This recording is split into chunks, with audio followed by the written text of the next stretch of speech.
Vai começar essa semana o famoso Fórum Econômico Mundial de Davos. É um evento ali que é feito na Suíça e reúne a nata da sociedade global. Esse é um evento super exclusivo que você só consegue participar mediante o recebimento de um convite.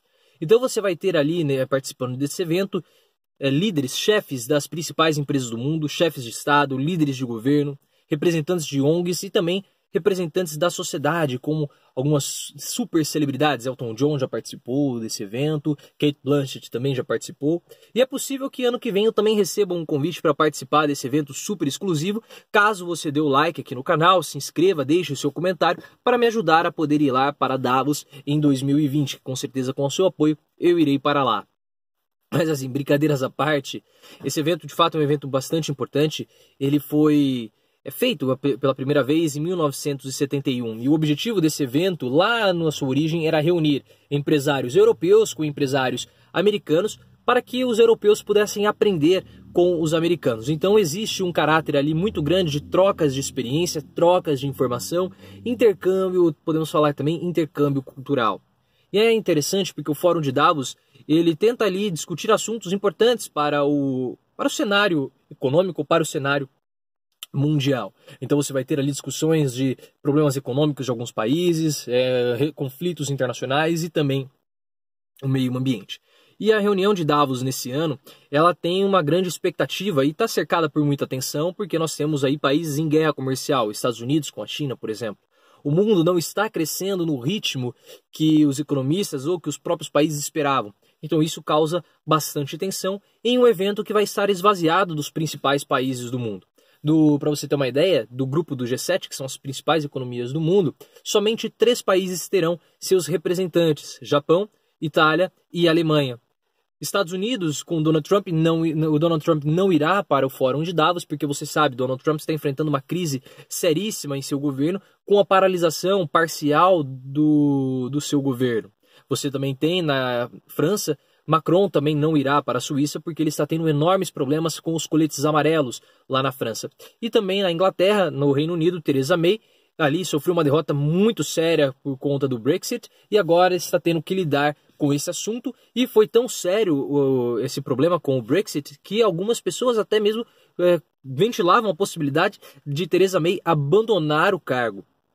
Então ela está com um problema seríssimo que precisa lidar lá em Londres. E é interessante que essas 3 pessoas, Donald Trump, Macron e Theresa May, eles têm um alinhamento político, alinhamento de ideias, até mesmo podemos dizer ideológico, muito semelhante ao de Bolsonaro. E essas pessoas estão com enormes crises internas em seus países e em seus governos. Será que isso é um presságio do que poderá acontecer com Bolsonaro? Ele já está enfrentando uma crise enorme, sem precedentes, envolvendo o seu filho Flávio Bolsonaro com o COAF, mas a gente fala isso daqui a pouquinho.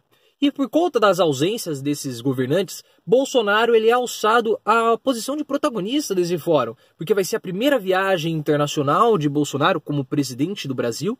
E é muito interessante porque Bolsonaro agora ele é o chefe da principal economia da América Latina. Então é bastante esperado o seu discurso lá, a sua presença, ele tem um área de protagonismo. E também gera muita expectativa porque Bolsonaro tem algumas ideias que são divergentes das propostas ou das ideias, dos ideais do Fórum Econômico Mundial de Davos. Bolsonaro ele é muito cético com relação às mudanças climáticas e também ele é bastante permissível com relação ao desmatamento. Tanto que o seu ministro do Meio Ambiente é Ricardo Salles. Ricardo Salles ele foi condenado por improbidade administrativa quando ele era secretário do Meio Ambiente do Estado de São Paulo, do governo Geraldo Alckmin. O Ministério Público entrou com uma ação e ele foi condenado por ali irregularidades no mapeamento da zona do Tietê, ali da várzea do Tietê. Então, um político, uma pessoa condenada por problemas com o meio ambiente é o ministro do Meio Ambiente. Então esse vai ser um ponto bastante interessante, porque Bolsonaro ele é bem divergente das questões que o fórum pretende discutir. Outro ponto que tem alguma expectativa é que Bolsonaro dê mais esclarecimentos sobre a mudança da embaixada brasileira em Israel de Tel Aviv para Jerusalém. A vinda do primeiro-ministro israelense para o Brasil praticamente sacramentou essa mudança, então é só uma questão de quando. Só que existem muitas questões, é um assunto muito espinhoso e muito delicado, porque é muito possível que essa mudança da embaixada seja considerada pelos árabes como uma afronta, e os árabes tendem e podem fazer retaliações econômicas com o Brasil. O Brasil é um grande exportador de carne para os países árabes. Os países árabes são parceiros comerciais importantíssimos do Brasil. O Brasil exporta em torno ali mais de bilhões, 16 bilhões com o comércio de carne para os países árabes, aquela carne chamada carne halal, que é aquela carne que tem um abate todo especial, um abate muito ligado com a religião, tem todo um abate especial do animal para não ferir as tradições, para não ferir os costumes religiosos dos árabes. E além de ter esse problema comercial, Bolsonaro pode nos colocar na rota do terrorismo internacional, então é uma questão também de segurança nacional. Bolsonaro talvez possa falar algo sobre isso. E também pode dizer alguma coisa sobre as questões envolvendo a Venezuela, aquela ficou um certo mal-entendido se Bolsonaro vai acabar intervindo na Venezuela ou não, então ele pode deixar o mundo um pouco mais tranquilo com essa questão e também nós brasileiros. Mas o que está programado mesmo para ocorrer é um pronunciamento de Paulo Guedes falando sobre a importância da reforma da Previdência. Ele não vai dar nenhum tipo de detalhe, mas ele vai acabar, possivelmente na volta da comitiva brasileira em Davos, eles vão apresentar o projeto da Previdência. Mas não cercado de muita expectativa, e eu pelo menos espero que Bolsonaro consiga resgatar um pouco do protagonismo internacional que o Brasil tinha durante o governo Lula. Você pode criticar Lula o que você quiser, você pode falar que ele é corrupto, você pode falar que ele é um analfabeto, N situações você pode criticar Lula. Entretanto, Lula conseguiu colocar o Brasil numa condição de protagonismo internacional durante os anos 2000.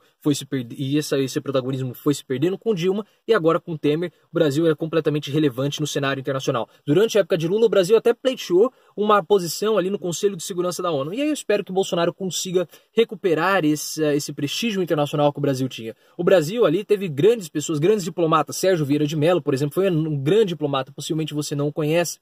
Ele teve uma ação muito grande, muito influente, muito importante também no Kosovo, no Timor-Leste, na Bósnia, e países africanos também. Então ele foi um diplomata muito importante que acabou infelizmente falecendo em um atentado terrorista em Bagdá.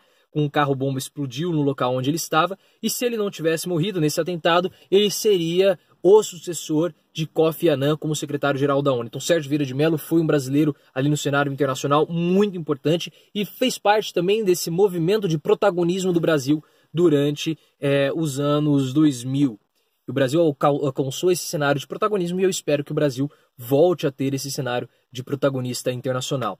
E é interessante que Bolsonaro falou em seu Twitter que ele irá para Davos e apresentará um Brasil diferente, livre das amarras ideológicas e também livre da corrupção generalizada. Obviamente, Bolsonaro falou isso antes do problema envolvendo o caso do COAF e seu filho, antes de Flávio Bolsonaro ter solicitado que o STF suspendesse as investigações, antes mesmo até da entrevista, da reportagem que apareceu no Jornal Nacional, mostrando diversas transações bancárias para a conta de Flávio Bolsonaro. E Bolsonaro viajará para Davos com esse problema do COAF na bagagem. Na verdade, o governo Bolsonaro ele acabou.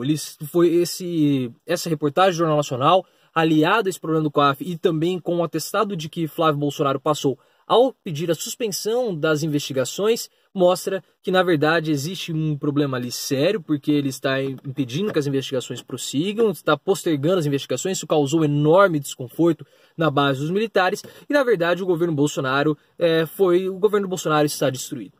Eu vou falar mais sobre isso no meu próximo vídeo, mas o Bolsonaro ele está destruído. Ele vai para Davos com esse enorme problema na bagagem, e ele vai para Davos quase como um líder simbólico, né? Ele vai lá apenas para acenar, porque, de fato, o governo está destruído. Flávio Bolsonaro conseguiu destruir o governo do pai em menos de um mês. Então ele vai para Davos com esse enorme problema de corrupção, que cada vez mais, não é enorme problema de corrupção, mas essa enorme desconfiança que há no governo, há em Flávio Bolsonaro, por conta do caso do COAF, que tudo indica que há um problema de corrupção. Os próprios integrantes do MBL, que são uma base, pelo menos era uma base de apoio importante para Jair Bolsonaro, indicam. Então é possível que também Bolsonaro vá para Davos e tenha que dar alguma explicação ou dizer algo sobre isso lá na reunião, no Fórum Econômico Mundial. Vamos esperar para ver como vai ser a participação de Jair Bolsonaro, porque ele pode ir para Davos como um mero líder decorativo, como uma pessoa completamente sem função, porque o governo está destruído, está em frangalhos por conta das ações desastrosas de Flávio Bolsonaro e as estratégias jurídicas também muito mal feitas, as péssimas estratégias jurídicas para tentar conter o avanço das investigações do Ministério Público envolvendo o relatório do COAF. Se você chegou até aqui, considere deixar os seus comentários, considere também se inscrever no canal, fale aqui os seus comentários sobre o que você acha, quais são as suas expectativas para o Fórum Econômico Mundial de Davos, esse evento super importante, super glamuroso e também super exclusivo. Tudo que eu falei está aqui na descrição do vídeo, a reportagem também do Jornal Nacional. Fique ligado no canal porque amanhã eu vou fazer um vídeo comentando sobre as reportagens que apareceram no Jornal Nacional, fazendo um apanhado geral sobre o COAF e também sobre a participação do MBL no governo de Bolsonaro. O link também do meu Facebook está aqui para que você possa mandar a sua mensagem para mim. E lembre-se, vamos sempre sair do raso e aprofundar o nosso discurso.